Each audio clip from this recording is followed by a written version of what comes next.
마태복음 7장 24절로 27절까지 보겠습니다.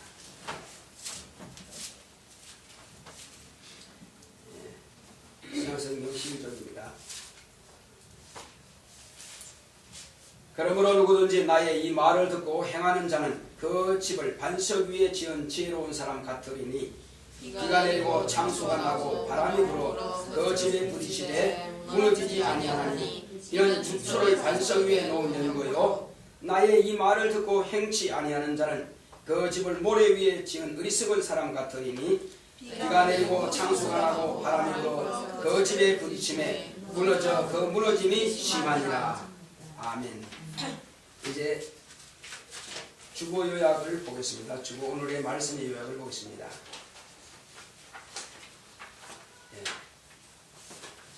반석 위에 집을 짓는 자. 시작.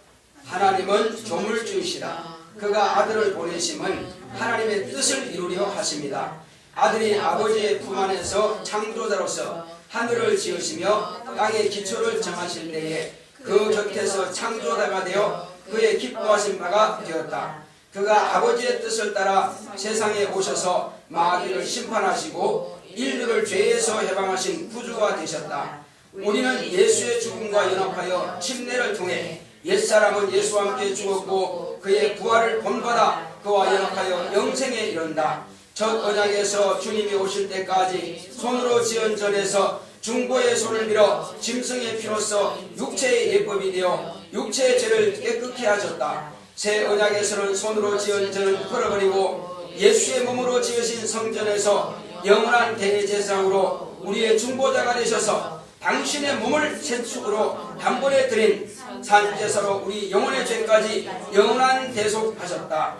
예수 그리스도의 입으로 하신 말씀을 듣고 행하는 자는 주초를 반석 위에 놓고 집을 건축하는 자와 같다. 예수의 말씀은 영원히 변하지 않는 반석이다. 그가 하신 말씀 위에다 믿음을 건축하면 어떤 창수가 나도 결코 무너지지 않는다. 말씀을 듣고도 행치 아니하는 자는 큰 시험이 오면 모래 위에 건축한 자와 같이 믿음이 심하게 파괴되어 버린다. 우리는 예수께서 부활하신 것과 하늘에 오르셔서 성령을 보내신다는 약속과 다시 오신다는 약속을 믿고 땅끝까지 예수의 부활을 전파해야 한다. 내오나 예수의 부활을 증거하자. 할렐루야. 하나님은 바로 조물주가 되십니다. 조물주라고 하는 것은 세상 사람들은 알지 못하고 또 인정하려고도 하지 않지만은 우리는 잘 알고 있습니다. 오늘 이 주보 보게 되면은 목사폰에 보게 되면은 이 교회는 세상이 알지 못하는 비밀이 있는 곳하고 이렇게 나와 있습니다. 여러분들 돌아가실 때에 이것을 꼭 읽어보시면 오늘 말씀이 도움이 될 것입니다. 불신자들은 이와 같이 세상에서는 하나님을 인정하려 하지 않습니다. 불신자들은 오직 과학적인, 그러니까 감각적으로 경험할 수 있는 부분만 인정하려고 하지, 그러니까 영적인 부분에 대해서는 전무합니다. 아무리 이해하려고 해도 이해할 수도 없습니다. 그래서 세상 사람들은 과학적으로 증명될 수 있는 것만 인정합니다. 그러나 저와 여러분들은 과학적으로 증명되지 않지만은 영적으로 증명되는 부분들을 우리는 성경을 통해서 보고 또 우리가 성령을 통해서 직접 경험으로 알고 있지 않습니까? 이와 같이 하나님께서는 우리에게 하시고자 하시는 이 모든 말씀들을 이제 아들을 통해서 밝히 말씀하고 있습니다. 아들은 지금 무엇을 말씀하고 있습니까? 하나님께서 우리에게 아들을 보내주시기 전에 아들은 아버지 품 안에 계셨습니다. 아들이 어디 계셨다고요? 아버지 품속에 계실 때에, 그러면 아버지 품 안에 계실 때는 그분이 뭔가 일을 했을까요? 안 했을까요? 좀 궁금하죠? 그래서 여기에 잠언서 8장 22절에서 30절까지를 보게 되면은 하나님께서는 우리를 아들이라는 말씀은 기록되지 않습니다. 그러나 지식과 지혜란 그런 뜻으로 이렇게 말씀하시는데, 그는 창조자가 되셔서 하늘을 창조하셨다라고 말씀하고 있습니다. 그러면 그분이 하늘만 창조했겠어요? 아닙니다. 이 하늘뿐만 아니라 우주까지도 땅에 있는 모든 만물도 물질도 또는 우리 인생도 만드셨습니다. 그러면 아버지는 뭐 하시고 아들은 뭐 하시느냐? 아버지는 천지와 만물들을 창조하실 것을 설계하신 분입니다. 그 뜻을 작정하신 분이십니다. 그리고 아들은 아버지께서 그 정하신 뜻을 다 실천하시고 창조도 하시지만 경영도 하십니다. 그리고 그분이 때가 찬 이제 경륜을 따라서 아버지께서 가라고 하시니 이 땅에 여자의 몸을 빌려서 나타내신 겁니다. 그래서 여자는 남자와 상관없이 하나님께서 명령하시니까 주의 계집종이오니 주의 말씀이 내게 이루어지사이다. 이렇게 마리아가 수태고지를 명한 이 가브리엘 천상의 명령을 받아서 자기 몸을 하나님께 내어드리기로 결단합니다. 이거를 아무나 할 수 없습니다. 지금 창세 이후로 영적인 조상 아담과 하와를 통해서 모든 자손들이 이 땅에 지금 다 편만하게 살고 있지만은 이 중에서 많은 여인들이 있습니다. 많은 여인들이 있지만은 사실은 본래 많은 여인들이 남자의 씨를 받기 위해서 창조된 것이 아니라 본래 하나님께서 창조하실 때는 하나님의 아들의 씨를 잉태하기 위해서 여인을 만드셨다는 사실입니다. 그런데 그 많은 수 가운데서 딱 한 명만 하나님 앞에 쓰임받는다는 사실입니다.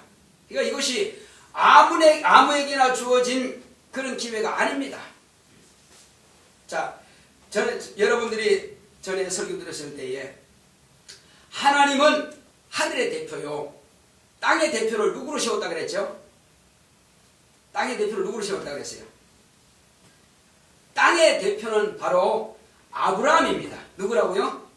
예, 본래는 아브라함인데 하나님께서 그 많은 사람들이 있지만은 오늘도 마찬가지입니다. 예수님은 하나님이시지 땅의 대표가 아닙니다. 예수님은 누구라고요? 예수님은 하나님이세요. 우리 인생과 같이 치고하면 안 됩니다. 그분은 하나님이시지만 하나님은 영이시기 때문에 우리 인생을 대신할 수가 없습니다. 그래서 영이신 하나님께서 몸으로 나타내신 분이 바로 하나님의 아들이십니다. 그래서 인생의 대표는 아브라함을 택하여 쓰신 것입니다. 그러면 아브라함은 갈대아 우르 있을 때는 우상을 섬기는 자였는데 왜 그러면 그 사람을 따로 불러내셨을까요? 그런데 처음에 부르셨다 하는 것은 성경에 기록이 없습니다만 다만 아브라함의 아버지 그 데라라고 하는 사람이 갈대아 우르 있을 때 아들에게 같이 우리 저 가나안으로 가자 이렇게 말했습니다. 그러면 데라가 혼자 그런 생각했을까요? 아니면 하나님께서 그의 마음을 움직였을까요? 여러분 어떻게 생각하세요? 예, 하나님께서 그의 마음을 움직이신 것입니다. 그대로 있으면 조상들과 같이 한마디로 우상을 섬기고 우상을 만들어 파는 그런 업을 했기 때문에 그런 일로서 멸망하는 길에 갔을 것입니다. 그러나 하나님께서 데라의 마음을 움직이신 것은 누구를 쓰시고자 하신 것이었을까요?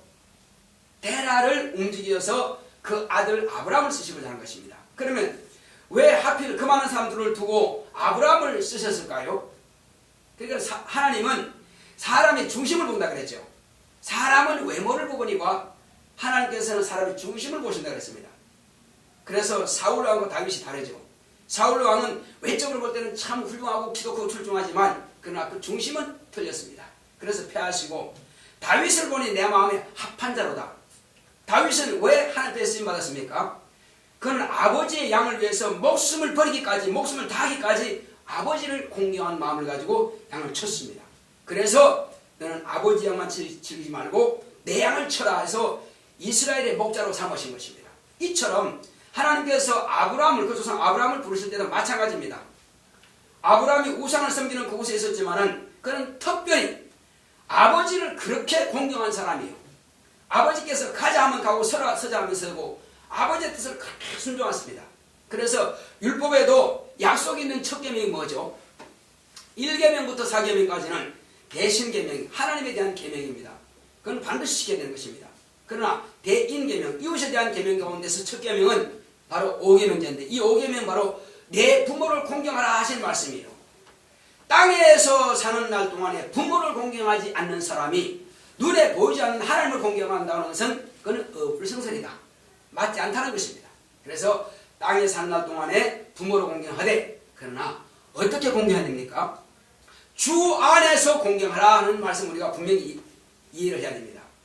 내 뜻대로 공경하는 것이 아니라 너 교회 가지 마, 너 예배 드리지 마 하면 안 되겠죠. 그러나 어쨌든 우리는 하나님의 말씀을 우선하되 그 하나님 안에서 우리는 부모를 공경한다. 그래서 하나님께서 아브라함을 택하실 때에 그가 아버지의 말씀을 그렇게 순종하는 사람이라 이거예요. 그래서 그 말씀을 따라서 어디까지 갔습니까? 가나안을 위해서 출발했지만은 아버지가 연로하셔서 하란에서 그는 돌아가셨습니다. 그래서 아버지가 돌아가시고 난 이후에 아브라함은 이제 처음에 아버지께서 작정하신 대로 가나안으로 갈 것이냐, 아니면 하란에 머물 것이냐, 아니면 다시 고향으로 돌아갈 것이냐 하고 이제 마음을 아직 정하지 못하고 있을 때에 하나님께서 아브라함에게 직접 나타나셔서 말씀하십니다. 아브라함아 부르십니다. 이제 내가 지시할 땅으로 가라 명령하신 겁니다. 지시한 땅이라고 그랬어요. 지시할 땅이라고 그랬어요. 예, 지시할 땅입니다. 어디로 갈지 몰라요. 그는 갈 바를 알지 못합니다. 그러나 그 사람이 걸음을 계획할지라도 그 걸음을 인도하시는 분은 누구라고요? 하나님이십니다. 그래서 그가 계획을 하긴 했는데 처음 출발은 아버지와 함께 가나안으로 가게 했지만, 그러나 갈등하고 있을 때 하나님께서 내가 지시할 땅으로 가라 했습니다. 이젠 출발해야 돼요. 어디로 가든 고향으로 돌아가든 아니면 가나안으로 가든 둘 중에 하나입니다. 그 자리는 있을 수 없어요. 왜? 가라고 했기 때문에. 제3의 장소도 있겠지만 그러나 아브라함은 가라고 하는 말씀에 따라서 출발했습니다. 도착해보니 어디였어요? 가나안입니다. 누가 계획한 곳이었고 처음에는 그는 아버지께서 계획하신 겁니다. 그래서 그는 효자라 이겁니다. 왜? 아버지께서 처음 가나안을 위해서 출발했는데 또 돌아가지도 않고 또 이제 어디로 간다고요? 이제 과연 처음 아브라함과 함께 약속한 계획한 그 장소로 가는 것입니다. 그래서 너는 본토 친척 아비 집을 떠나라 하신 하나님의 말씀이 계십니다. 본토 친척 아비 집을 떠나라. 떠나고 내가 너에게 지시할 땅으로 가라. 그래서 제3의 장소가 아닌 아버지께서 처음 계획하신 그대로 간 것입니다.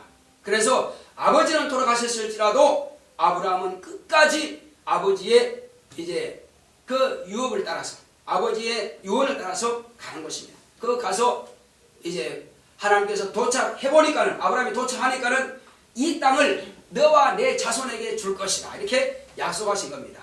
할렐루야. 이와 같이 아브라함은 하나님께서 약속하신 그대로 순종해서 그 장소를 갔고, 그때로부터 아브라함은 이제 하나님께서 이것저것을 다 테스트를 해봅니다. 자, 처음에 75세에 떠날 때 하나님께서 이제 말씀하시고 너에게 아들을 줄 것이다 말씀했습니다. 그런데 85세가 되어도 아들이 없었어요. 그래서 그 중간에 안 되겠다 하고 이제 누가 또 이렇게 말을 했어요. 이제 그 안에 사내가, 자 여보, 당신과 내가 나이가 많은데 이제 나는 틀렸어. 벌써 지금 나이가 70이 넘었으니 말이요. 그러니까 내 종 하갈을 당신 줄 테니까 이 당신의 씨를 받아서 우리 가문의 대가 끊어지지 않게 하자. 하나님은 그걸 원하겠어요? 원하지 않았겠어요? 원하지 않은 것입니다. 하나님께서 원하셨다면 지금 누구였죠 지금? 이슬람 조상이 누구죠? 이스마엘입니다. 하갈의 아들이에요. 그리고 지금 기독교, 곧 유대인으로부터 나온 예수 그리스도를 믿는 온 세상의 하나님의 자손들입니다. 얼마나 지금 갈등하고 있습니다. IS가 바로 그들이거든요. 지금 계속 갈등하고 있는 것은 이와 같이 아브라함이 한 번 실수함으로써 아내 말을 듣지 말았어야 되는데 그것이 그럴까 하고 뭐 이래도 손해보고 저래도 손해보니까 아니니까 했겠지만 사실 그게 아니었습니다. 끝까지 기다리고 인내했어야 됩니다. 자, 그래서 하나님 이제 이 이스마엘을 내 아들이 주셨으니 이를 통해서 하나님의 약속을 얻기를 원합니다. 아니다. 네 본초 소생이다. 그러니까 네 아내 사례가 아니라 이제부터 사라라 하라. 네 본초 사라를 통해서 아들을 얻을 것이다. 그리고 열국의 의미라는 뜻입니다. 그래서 이 사라를 통해서 하나님께서는 아들을 주시는데 몇 세에 얻었어요? 그는 이 사례는 89세에, 그래서 한국말로 89세면 뭐라고 그러죠? 망구라고 그래요. 90을 바라보는 나이라 해서 망구. 그래서 어떤 할아버지가 이 할망구야, 할머니인데 몇 년을 바라본다고요? 90을 바라봐. 그래서 망구라 그럽니다. 아주 과거에는 망구가 무슨 뜻인가, 할망구 그냥 한마디로 그냥 하대에서 말인가 했는데 그게 아니었고 90을 바라본다 해서 망구라는 것입니다. 그래서 망구에 잉태한 것입니다. 말도 안 되죠. 우리나라 말로 하면 말도 안 되는 소리입니다. 그러나 하나님께 하시면 된다 이겁니다. 그래서 내가 기한이 이르면 내게 오리라, 내 집이 오리라. 그건 뭡니까? 하나님께서 오신다고 하는 것을 아브라함은 참하고 기다렸어요. 그게 뭐냐? 내 집에 내가 온다는 증거는 뭐냐? 비로소 네 아내 사라에게서 아들이 있으리니 그때 낳을 아들 이름을 이삭이라 하라. 이삭이 낳는 것을 보면 하나님께서 오셨다는 것입니다. 그 가문에. 그래서 이삭으로부터 시작해서 하나님의 약속의 말씀이 믿음의 계보가 시작되는 것입니다. 할렐루야. 그래서 아브라함은 믿음의 조상이고 믿음의 출발은 이삭으로부터 출발한 거예요. 믿음의 조상이 누구 조상이죠? 이삭. 그러니까 이삭으로부터 하나님의 약속이, 그리고 나는 명년 이맘때에 내 아들 이삭과 함께 내가 언약하겠다, 약속하겠다는 것입니다. 무슨 약속이요? 이삭의 자손을 통해서 비로소 대적의 문을 얻을 자를 보내주겠다는 것입니다. 메시아를 보내주겠다는 것입니다. 그래서 아브라함은 그가 오기를 기다리는 것이, 하나님께서 자기 가정에 오시기를 기다리는 것이 바로 이삭이 나는 것입니다. 그래서 이삭을 통해서 비로소 이제 하나님의 뜻이 출발한 것입니다. 그래서 많은 자손들이 나고 또 그 자손들 가운데서 이제 어디로 가죠? 이삭과 그 다음에 야곱이죠. 야곱이 이제 70명을 그 아들들, 손자들을 거느리고 애굽에 내려가서 아주 그냥 대가족을 이루죠. 그래서 결국은 아브라함의 자손, 곧 이삭의 자손을 통해서 야곱이 애굽에 내려가며 애굽에서 내 백성이 되리라 하신 하나님의 말씀이 이루어지는 것입니다.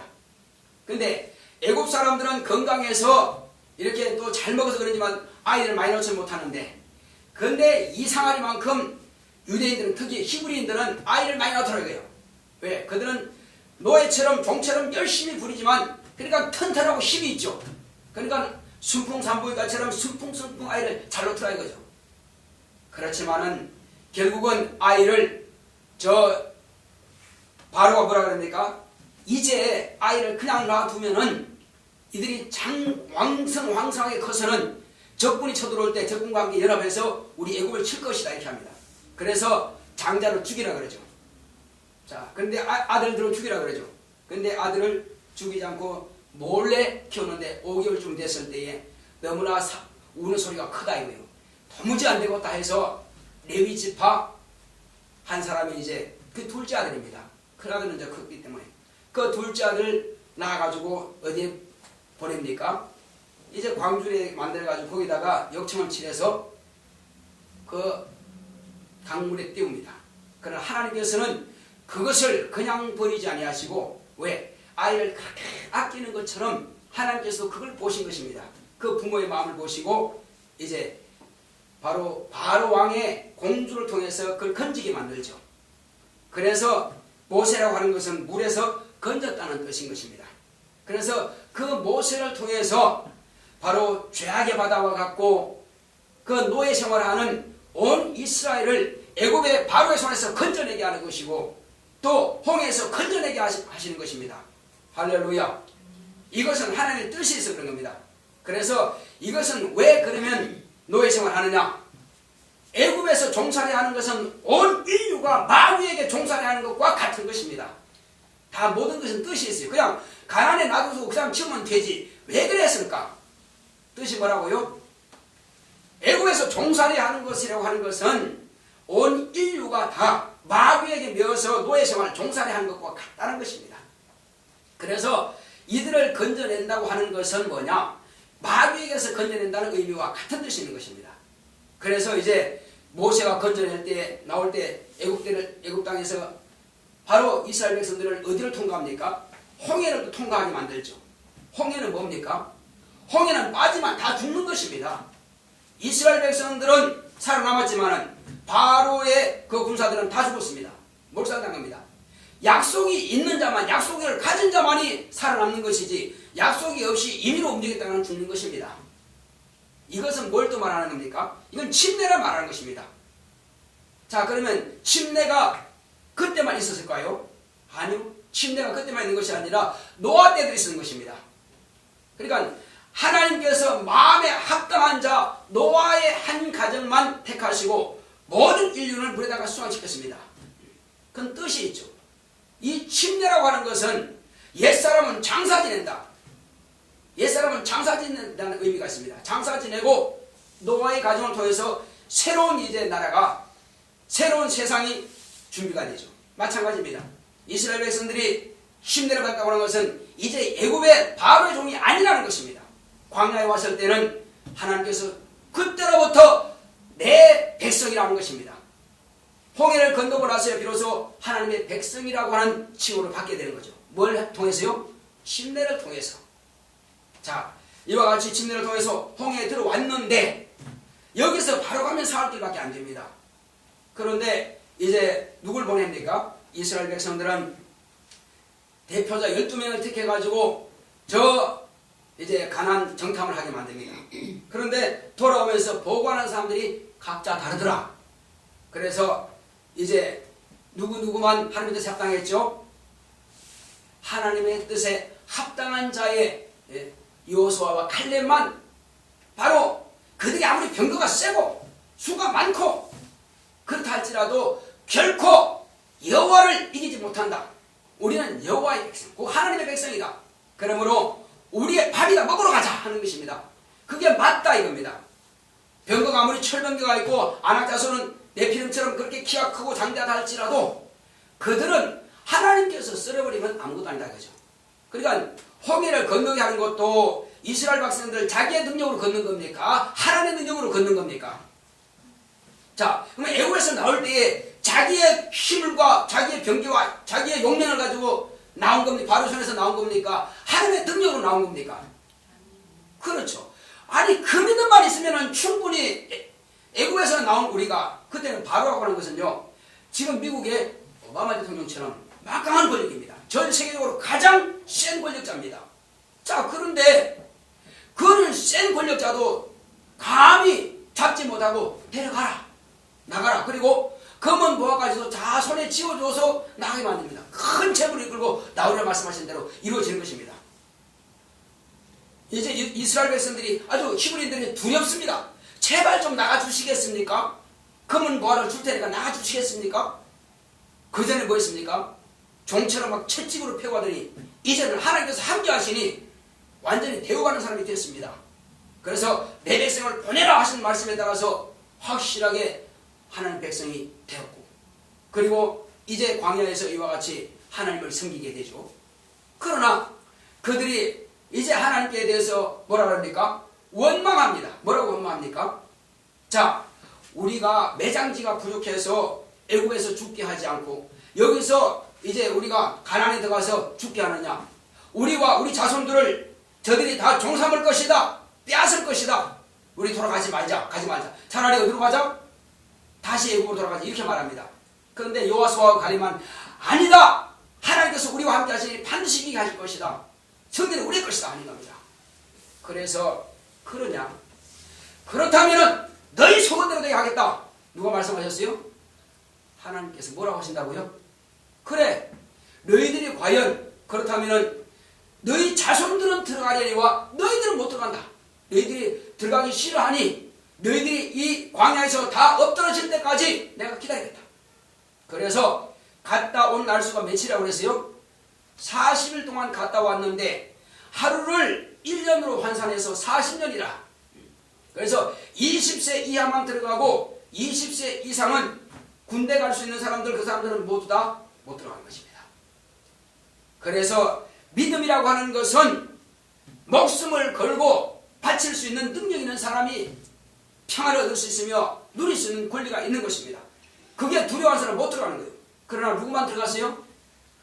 먹으러 가자 했던 여호수아와 갈렙은 과연 들어가서 먹은 것입니다. 할렐루야. 뭘로 먹었어요? 이스라엘 백성들이 주인이 되고 그들은 종된 것입니다. 33왕을 다 굴복하고 그들은 오히려 이스라엘 백성들에게, 히브리인들에게 종이 된 것입니다. 물기는 사람, 나무 패는 사람, 이렇게 만들었어요. 이렇게 해서 하나님께서 또 건널 때는 과거의 사람은 한 명도 가지 못하고 요단강을 통해서 또다시 침례를 받는 것입니다. 그래서 하나님의 말씀에 순종하는 표로서 요단강에서 침례를 받죠. 이 침례라고 하는 것은 그러므로 옛것과 새것을 구별시키는 것입니다.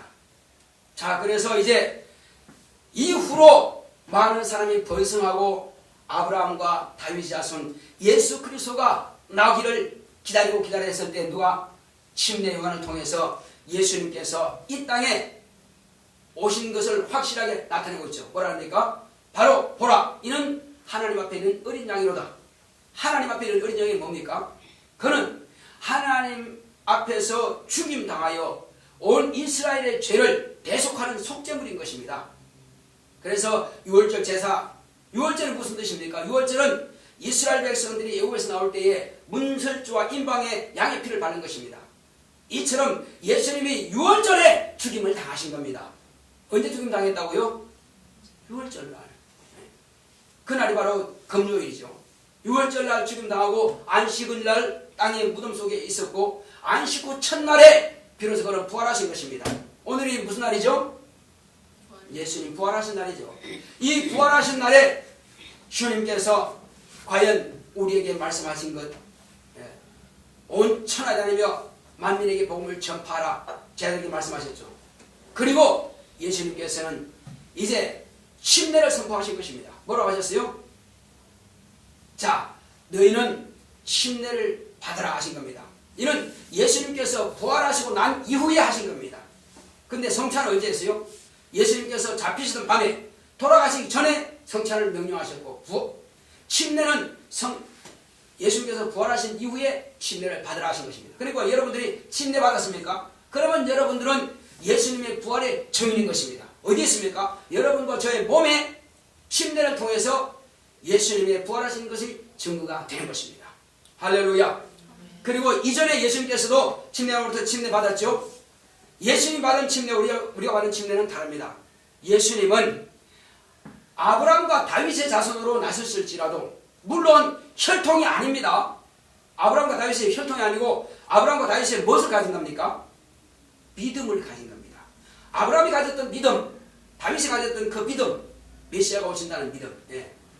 그러니까 그 믿음을 따라서 예수님께서 오신 겁니다. 그러니까 하나님의 모든 역사는 믿음으로 역사하시는 것입니다. 천지 만물 창조하실 때 믿음으로 하시죠. 이스라엘 백성들 구원하실 때 믿음으로 하시는 겁니다. 우리 구주를 세우시는 것도 믿음으로 하시는 거예요. 마찬가지로 예수님은 믿음의 자손으로 오실 것입니다.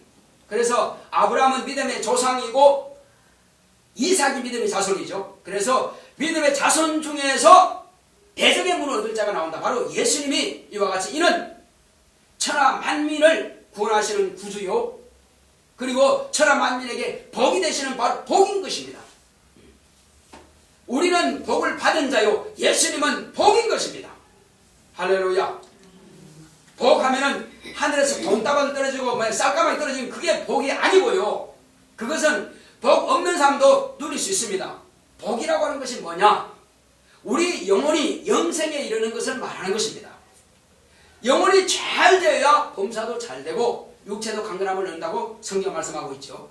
이와 같이 저와 여러분들은 먼저는 복이신 예수님을 영접하고 우리는 예수님 안에 들어가서 이제 복을 받은 자가 되는 것입니다. 할렐루야. 그래서 예수님께서 침례받고 물에서 올라오실 때는 비로소 그가 하나님의 아들이심을 누가 소개했다고요? 침례 요한이 소개한 것입니다.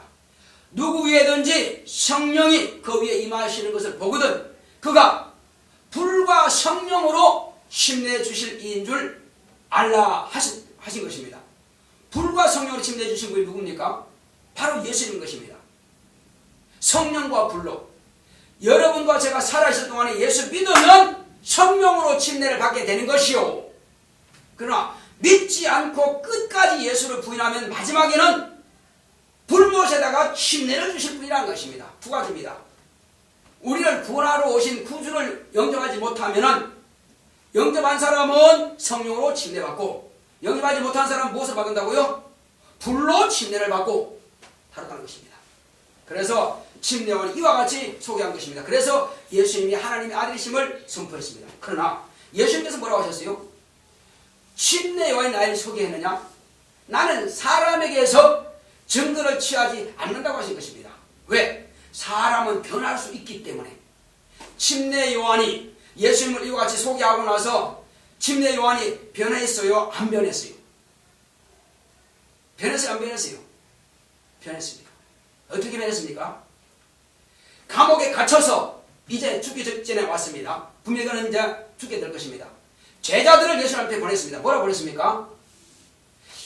당신이 성경에 기록된 율법 선지자의 예언대로 기록된 바로 오실 그분이십니까? 메시아가 맞습니까? 아니면 우리가 다른 사람을 기다리겠습니까? 당신 입으로 하면 한번 듣기를 원합니다. 그러면 이게 믿음이 있는 자의 말입니까? 믿음이 없는 자의 말입니까? 믿음이 없는 자의 말이에요. 그래서 나는 사람에게서 증거를 취하지 않는다. 왜? 변했습니다. 변하지 말아야 할 사람이 변한 것입니다. 그러나 물론 순교를 당했지만은 그러나 확인할 필요가 없던 것입니다. 왜? 하나님께서 성령의 감동하심을 따라서 명했으면은 아멘하고 그렇게 믿어야지. 자, 그러고 나서 제자 가운데서 자, 사람들이 나를 누구로 하느냐? 인자를 누구로 하느냐? 물었습니다. 뭐라고 했습니까? 당신은 에레미야라고 합니다. 엘리야라고 합니다. 모세라고 합니다. 또 선지자 중에 한 사람이라고 합니다. 그러냐? 그러면 너희들은 나를 누구라고 하느냐? 그때 시몬 베드로가 뭐라고 그랬어요? 주는 그리스도시요 살아계신 하나님의 아들이십니다. 바요나 시몬아 네가 복이 있다. 너 참 똑똑하다. 훌륭하구나. 잘 아는구나. 이렇게 했어요? 아니죠. 그러나 이것을 내가 알게 된 것은 혈육으로 네 조상적부터 내려오는 사람 지식으로 아는 것이 아니라 하늘에 계신 내 아버지께서 너에게 이것을 알게 하셨다. 자, 그러면 그 완성입니까? 그래, 맞다. 확실하게 너를 변하지 않을 것이다 했습니까? 아니요. 그도 변하는 것입니다. 이후에 바로 예수님께서 자, 내가 이제 예루살렘에 올라갈 것이다. 올라가서 대제사장들과 서기관을 붙들러 이제 잡혀서 고난을 받고 죽어야 할 것이다. 내가 죽은 지 사흘 만에 살아나리 하니까 데려오랬습니까? 아니 무슨 말씀이십니까? 내가 있으면 우리가 있지 않습니까? 당신 죽지 않습니다. 주여 죽지 마시옵소서. 그렇게 하지 마시옵소서. 주님께서 야 확실히 너희들은 내 제자다. 그래 너희들 나 이렇게 생각하는구나. 좋아하셨어요? 뭐라고 하셨어요? 샤다라 내 뒤로 물러가라. 너는 나를 넘어지게 하는 자다. 왜 넘어지게 하는 자입니까? 너는 하나님의 뜻을 생각하지 아니하고 사람의 뜻을 생각하는구나. 내가 십자가에 못 박혀 죽고 그들에게 넘겨주고 팔리고 못 박혀 죽는 것은 아버지의 뜻이라 이겁니다. 내 원대로 되게 마옵시고 아버지 원대로 되게 합쳐서 하는 것이 바로 누가 말씀하십니까? 예수님께서 말씀하신 겁니다. 그러니까 예수님은 당신이 말씀하신 대로 그대로 돼야만 되는 것입니다. 이것이 아버지 뜻이라 이거예요. 그러므로 사람의 육체라고 하는 것은 정욕이라고 하는 것은 고통스러운 걸 싫어합니다. 그러므로 예수님께서는 베드로가 그렇게 주는 그리스도 살아계신 하나님 아들이십니다 하면 정답을 말했지만은 그러나 그로부터 내가 증거를 받지 않는다. 그러면 예수님은 누가 예수님을 증거하시는 겁니까? 누가 증거하세요? 예수님 누가 증거하십니까? 율법에도요 두세 증인의 증거를 통해서 정죄받는다고 했습니다. 그러나 예수님은 사람의 증거를 받지 않습니다. 예수님은 오직 아버지께서 나를 증거하실 것이다. 할렐루야. 예수님께서 나셨을 때에 하나님 아버지께서 내가 아들 보냈으니 아들이 태어났다 했습니까? 그 말씀 하셨어요? 하신 적 없습니다. 그럼 언제 말씀하셨어요?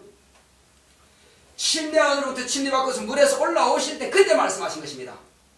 많은 사람들은 천둥이 쳤다고 우레가 울었다 하지만은 그러나 밝히 말씀하시기를 이는 내 사랑하는 아들이요 내 기뻐하는 자라고 예수님은 확실하게 들으신 겁니다. 또 누가 들었어요? 사단 곧 마귀가 들은 것입니다. 왜? 마귀가 그 사실을 들었다고 하는데 어떻게 합니까? 아무도 예수님을 대해서 지금 하나님의 아들인지 모르고 있을 때입니다. 다만 누구만 알고 있어요? 그를 잉태한 마리아만 정확하게 알 수 있습니다. 자, 그러나 예수님께서 침례받고 물에서 올라오시고 바로 광야로 나갔습니다. 성령이 인도하심 받고 광야로 나갔을 때 사실을 금식 딱 하고 나니까는 다른 사람 만난 적이 없습니다. 그런데 사단을 뭐라 그럽니까? 네가 하나님의 아들이냐 그러죠. 이것입니다. 그래서 그때로부터 마귀는 예수님을 죽일 것을 계획하고 있는 것입니다. 그러나 때가 되지 않으면 사단이라도 예수님을 죽일 수가 없습니다. 오직 하나님께서 허락하셔야 죽일 수 있는 것입니다. 아무나 못 죽여요. 심지어는 사람들이 예수님을 언덕에 밀쳐치고자 할지라도 못 죽입니다. 왜 못 죽여요? 때가 아니기 때문에. 그래서 예수님 피하신 겁니다. 자, 어쨌든 예수님께서는 이와 같이 침례를 받으시고 하나님의 아들로 나타나셨고, 그리고 침례요한이 증거했지만 인정하지 않고, 또 베드로가 이렇게 했지만은 고백했지만 인정하지 않습니다. 왜? 베드로 이와 같이 사단의 앞잡이가 되어서 하나님의 아들을 죽지 마셔서 하는 사람이 되는가 하면은 또 한 가지, 예수님께서 막상 잡혔을 때 뭐라고 했습니까? 그가 한 번 입으로 신했으면 변하지 말아야 되는데 변했어 안 변했어요? 변했죠. 뭐라고 변했어요? 나는 죄를 모른다. 도무지 모른다. 몇 번 했어요? 3번까지 부인하기를 저주하면서 맹세까지 하면서 모른다고 했습니다. 딱 잡아댄 것입니다. 그러니 어찌 사람을 믿습니까? 사람은 도무지 예수님을 증명한 재간이 없습니다. 아버지께서 나를 증거하신다고 것처럼 이와 같이 이는 내 사랑하는 대로 내 기뻐한다라. 자, 그러면 그 말씀을 한 번만 하시는 겁니까? 하나님께서? 다른 데 또 한 적이 있어요? 없어요? 다볼산, 예수님께서 모세와 엘리야가 함께 나타났을 때에 세 제자 요한, 야고보, 베드로는 그 다볼산 변형산에서 예수님을 봤을 때에 너무나 두려워서 그들이 엎드렸습니다. 그때 하늘로부터 또 우리 같은 소리 들렸습니다. 뭐라고 했습니까? 이는 내 사랑하는 아들이요 내 기뻐하는 너희는 저희 말을 들으라 말씀하셨습니다. 하나님께서 이와 같이 2번씩이나 당신의 아들에 대해서 증거하셨습니다. 친히 입으로 증거하셨습니다. 자, 그리고 또 말씀하십니다. 성령께서 나를 증거하시리라. 누가 증거하신다고요? 성령께서 나를 증거하시리라. 또 증거하는 이가 있습니다. 누굴까요? 내가 한 그 말이 나를 증거할 것이요. 뭐가 증거한다고요? 내가 한 그 말이 나를 증거할 것이요. 이는 내가 내 자유로 말하는 것이 아니고 내 스스로 행하는 것이 아니라 아버지께서 나를 보내실 때에 내가 이럴 것과 행할 것을 친히 명령해 주시니 나는 그의 명령이 영전인 줄 아노라 말씀하신 것입니다. 그러므로 아버지께서 보내실 때 친히 뭘 어떻게 말씀하실 것과 행하실 것을 다 명령해 주신 것입니다. 그러므로 그 명령은 아버지의 명령이요 그 명령을 따라 행한 모든 일들이 다 또 내가 한 그 말이 나를 증거한다는 것입니다. 할렐루야. 그러므로 오늘 저와 여러분들은 여기에 마태복음 7장 24절부터 27절까지 기록된 말씀이 뭡니까? 바로 내 말, 내가 하는 그 말을 듣고 행하는 자는 반석 위에 집을 지은 자와 같다 이겁니다. 예수님이 곧 반석입니다.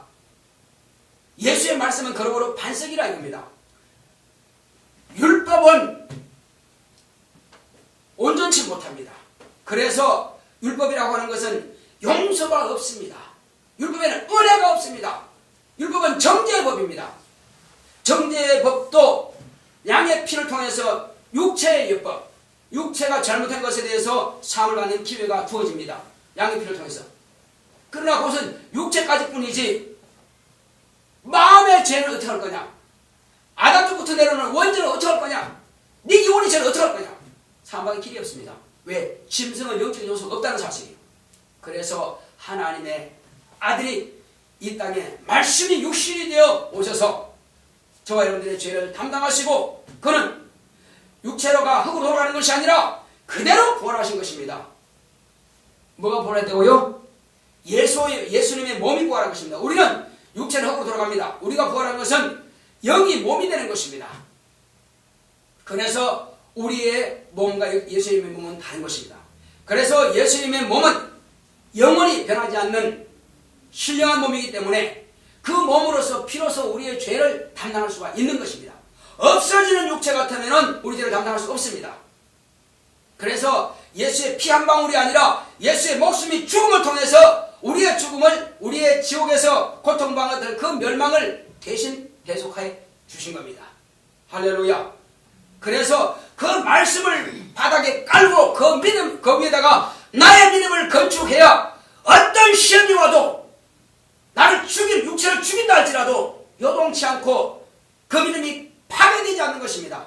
그러나 말씀을 근거로 하지 않는 믿음이라는 것은 시험에 오면 그냥 깨지고 다 없어진 것입니다. 딴 데 가버린 것입니다. 그래서 저와 여러분들은 반드시 이 약속의 말씀입니다. 약속의 말씀이 뭡니까? 예수님께서 내가 죽었다가 살아나리라 하는 그 약속과 그 약속이 이루어졌죠, 분명히.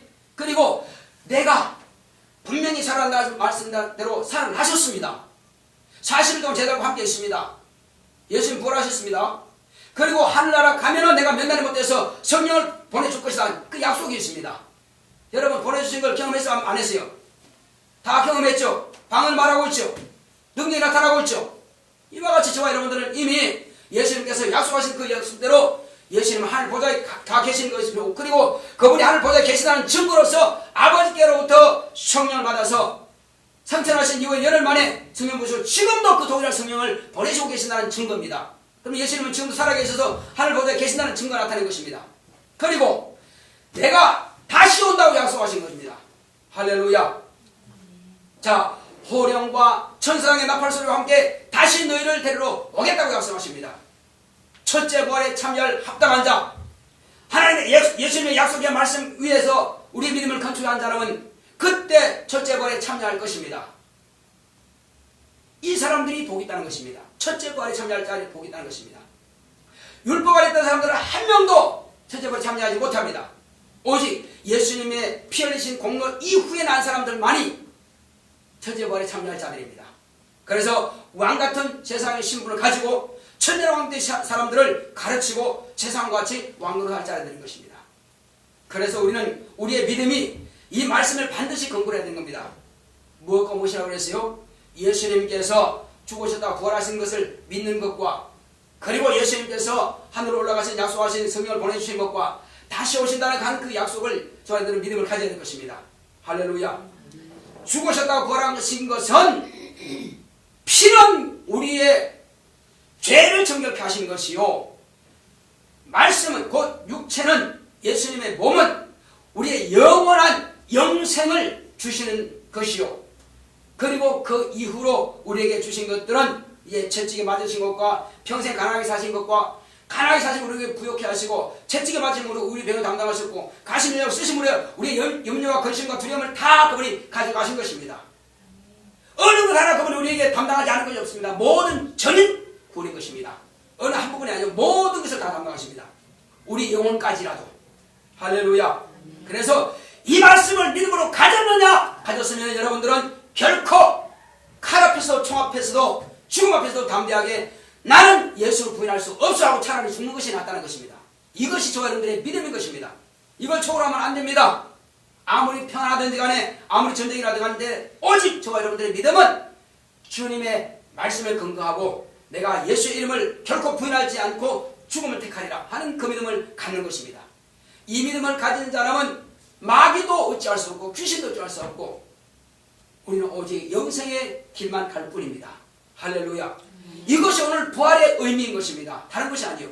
내가 이와 같이 예수님의 부활의 증거가 내 몸에 있습니까? 침례받았습니까? 성령을 모셨습니까? 부활의 증인들입니다. 이것을 나만 가만히 있지 말고 부활의 증인답게 너희는 땅끝까지 이르러 내 증인이 되라. 아버지와 아들과 성령 이름으로 침례를 주고 내가